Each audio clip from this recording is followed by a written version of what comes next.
Yo, what up, Wolfpack? This the Blind Wolf, and we back at it again. I'd like to thank everybody that subscribe, like, share, comment on these videos. I truly appreciate it from the bottom of my heart. All right, come on, Wolfpack, let's go on this journey. Y'all know I lost my eyesight July 7, 2007 while I was in prison. Well, I went through a lot of different ups and downs and changes and stuff. And going into dormitory settings was definitely one of them. Because when I first started losing my eyesight, I was in a cell. I was in B251. I was there the whole time, all the way up until the point where I went on lockup. And then they moved me from lockup to over the metro, which was actually dorms. So they sent me down in the A dorm. I slept A22. And this was a whole different setting for me because now I'm around, instead of one person, it's 95 other dudes in there. It's 95 other attitudes that, I got to get adapted to see like what's going on up in here. And mind you, I'm well into the fact that I can't even see like that. So now I got to learn my steps and stuff all over again. Like everything is really kind of like going crazy. But where there's a will, there's a way. If you feel like you're gonna get through something, you're gonna get through it if you're a soldier. And I ain't had no other choice.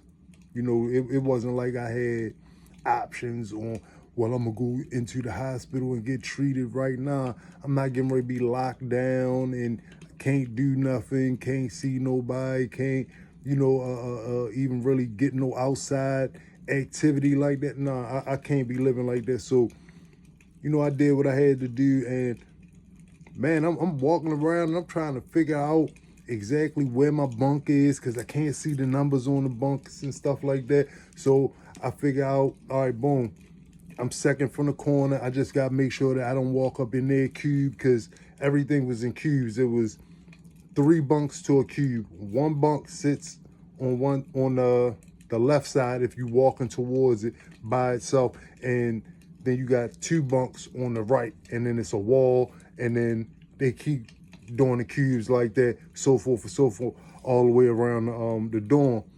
Man, I walk in there. As soon as I walk in there, you got dudes at the microwave, dudes on the phone, dudes running around, dudes doing pull-ups, dudes. You got like little teams of dudes doing push-ups and burpees and all. Man, I'm sitting up there. I'm like, man, this is crazy. It's a little bit too much activity for me. And I was used to being in that cell, and then I was on lockup for a couple weeks, because I refused to go back into B251 when that cell literally almost crushed me alive while I was inside of it. For whatever reason, Baltimore be having these little small earthquakes, and very rarely hear about this stuff. And I didn't really notice this until later on after this happened. And that was the reason that the penitentiary, the building actually shifted. And when it shifted, it started smashing the steel together, and they literally had to cut us about ourselves. I did a video on that stuff before. Man, that was a crazy event. But I wasn't going back in that cell. There's no way in God's green earth you're gonna get me to go back up in that cell, and it almost crushed me. So they sent me over to the dorms, and as soon as I walk in there, like I said, it's a whole lot of activity going on. And I ain't had no issues in that because I knew a few people up in I knew a lot of people up in there for real, but I ain't really had no issues. My whole thing was basically, just relearning where I'm going to be walking for things, relearning how I'm going to be able to do this and do that. And I walked into the bathroom. As soon as you go into the bathroom, if you go to the right, it's toilets and sinks and stuff. Then if you go to the left, it's like 2 sinks, and then it's showers and like a bucket area that you can fill up the buckets to mop the dorm or whatever. And then like soon as you walk into the right, it's like, I'm not gonna say like a dryer, but it's some sort of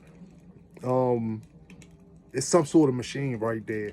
And if you open up a certain little part of it, you can actually light your cigarettes and light your wicks and all that other stuff up in there. And a wick is basically a piece of toilet paper twisted up real tight. Some people put a little bit of Vaseline on it. Some people put a little bit of baby oil on it, to make it kind of like a candle or whatever. Burn that joint. That joint will last. I'm talking about last. You can pass that joint around for hours and it'll still be burning if you make your wick right. But that's what a wick is.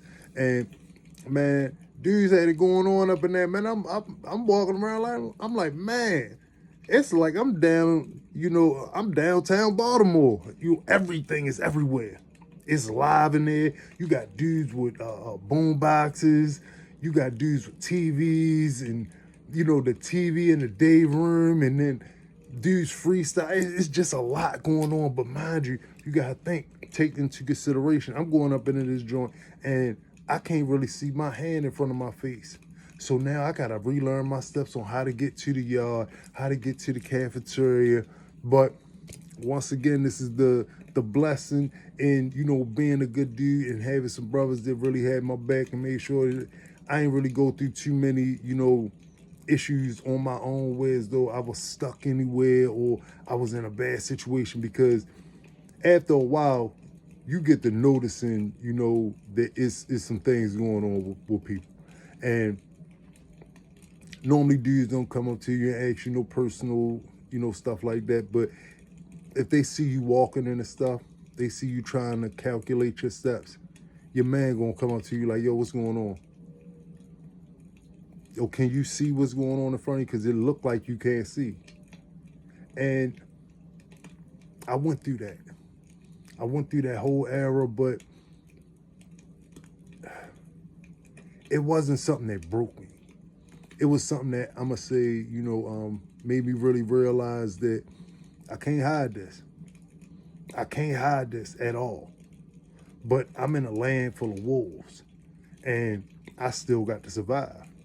But fortunately, like I said, I was a good dude, so I ain't had no real issues like that, where as though, dudes was trying to do nothing, and I didn't have nobody, being that extra set of eyes for me.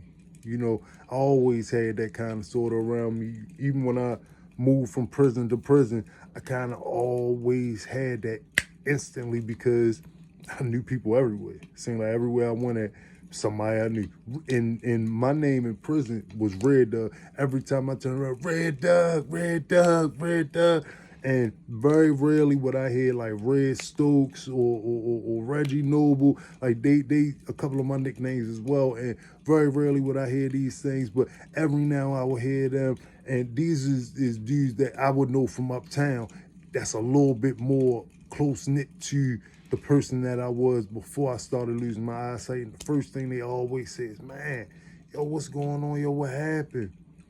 And, it just basically made me realize, like I said, I can't hide this. So I'm in these dorms, and I can't hide the fact that I can't see like that. But I got to be able to get into the shower. You got a bunch of people moving around. When they calling for rec, I ain't trying to be bumping all into people. Like, it's a whole different way that I had to learn how to move just in general to keep myself from up out of conflict that I know is going to happen, because you got dudes in the summertime just want to fight just because it's hot, irritated. And my situation don't mean nothing in there. Nobody's situation mean nothing up in there. But what you gonna do when you in this situation is you gonna, sit up in that hospital and not be able to have rec like that, not be able to, communicate with people like that, be around people playing cards and all. See, I don't really know exactly if this is how it is for them in there, but this is the story that I was told, because my man was hollering out the window, letting me know how it was for him up in there, that he couldn't, even go to commissary because he was in the hospital. That terrified the mess out of me to be thinking about just being chained down to a bed. But I did what I had to do. And it just puts me in the mind of what my man Marcus Aurelius said. Marcus Aurelius said, the important thing about No, I apologize. This was not Marcus Aurelius. The important thing about a problem is not its solution, but the strength we gain in finding its solution. That's by the philosopher Seneca. And it let me know that I could get through things that most people would find extremely terrifying. And don't get it twisted. I wasn't, feeling safe and at home, while I was up in there, because I definitely didn't.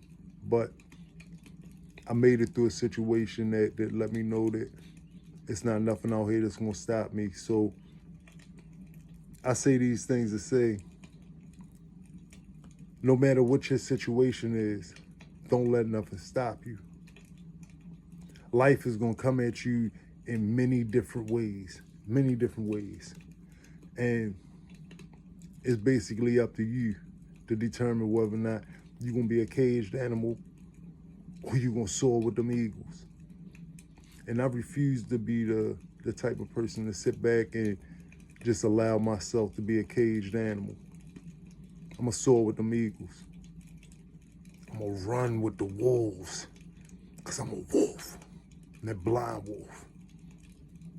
I see my problem, and I go at it. That's it, that's all. So check this out, Wolfpack. We don't break, we don't bend, we don't fold. Only thing we know is go. Only thing we know is go. So now that I'm in this dorm setting, and I'm around a whole bunch of different ways of having to do this bit, let's go, let's get it. Because guess what? I still ain't going to no hospital. I ain't never checking in. I'm going to figure this situation out. And that's what we do. That's what we do. We figure the situation out. It's no reason whatsoever that if I got the fire inside of me to say that I can, that I'm not going to try. Y'all getting this big love from the blind wolf. Like, these is my life stories. This is what I went through. And mind you, I'm going through this stuff in prison blind. But I'm not letting nothing stop me. And I still went to school, still got good grades in the dorm.